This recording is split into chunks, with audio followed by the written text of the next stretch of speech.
Guys, isang masayang umaga sa inyong lahat. Ayun nga si Aling Tisay nakikipagharutan, maaga laging nagigising yan. Si Kuya naman laging late.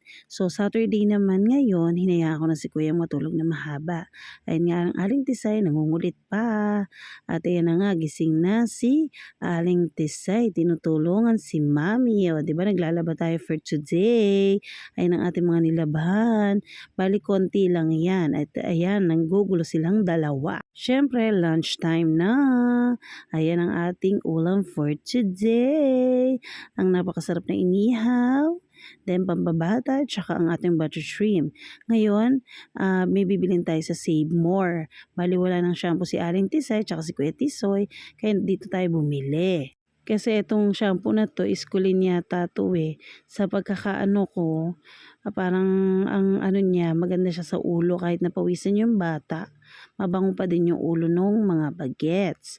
At ayun nga, nagre-request si Aling Tisay kung pwede daw silang bumili ng Yakult. So sabi ko, sige, go, go, go. In fairness, nasa chiller na ganito na ref ang mga Yakult. Dati parang open lang siya na ano, ngayon meron ng door-door. O, diba?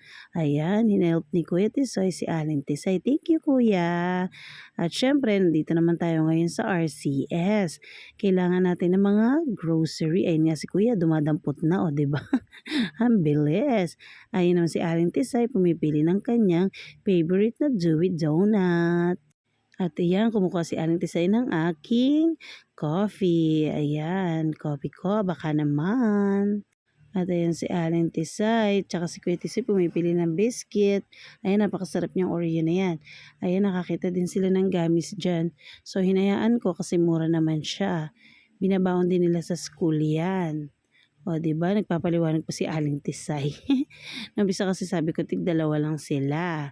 So, ngayon, naging tig-4. Ayan, nasad si Kuya kasi ayaw bili ni Mami yung malaking gamis. Ang mahal-mahal kasi. Sabi ko, anak, dapat kung ano lang meron si Charby, meron ka din.